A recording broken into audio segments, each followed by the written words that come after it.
Hello, venturers. Talysman the Ur-Beatle here, and this is another episode of Find 'em Behind the Scenes. And in today's episode, we might make some calls on my walkie-talkie. But before we do that, I want to show you something else.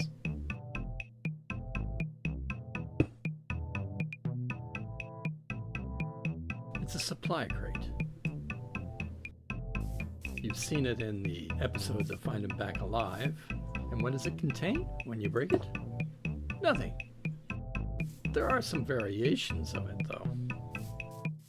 As you see, I now have 5 different blocks here. If I break one this time, I get a message from the crew.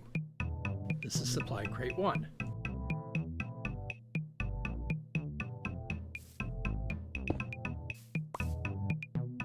This one is also a message from the crew, but it's supply crate 2.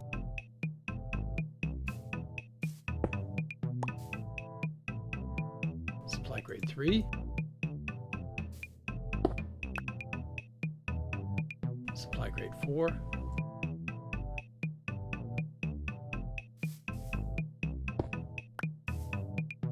And supply crate 5. Now what on earth would be the point of that? The point of the supply crates is actually not to deliver supplies necessarily. The real purpose of the supply crates is to further the story that I'm trying to tell. Actually, the primary purpose is to deliver messages that direct where the story is going to go. Now the question is, how do I get those supply crates in the first place? But let's take a look at what I'm actually going to be working on.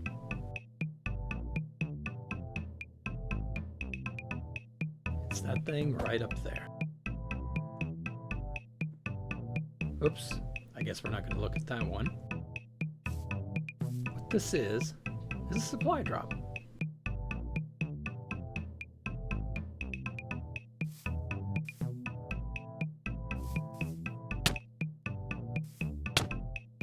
My old supply drop entity works, but just barely. It has some problems. It spawns in weird locations. I don't like the alert sound it makes when it spawns. It only dropped the right crate the first time. I want to make a balloon pop sound when it's done. I can use the UVM control entity to help place supply drops. Just make supply drops spawn above a nearby UVM control entity. I need an alert sound to give me a hint where the drop is about to land. Currently, I use the raid horn, but it seems hard to locate. To fix the crate issue, I'll try using a supply drop number property and some aliases for each supply drop variant. I plan on using an animation controller to place the correct crate variant. This will also play the balloon pop sound, then kills the supply drop entity. I skipped recording the work I did on the add-on because it took 4 days.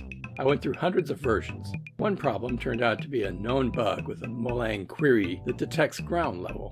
I had to come up with a different solution. But here's what I have now.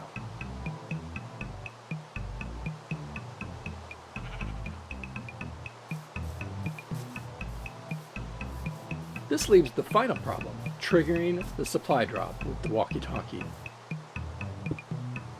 However, I only want one supply drop at a time, and it should be the right one. I sort of got it to work last time with some convoluted animation controllers. I think a better approach would be to use the scripting API, but I think I'll save that for the next episode of Find 'em Behind the Scenes.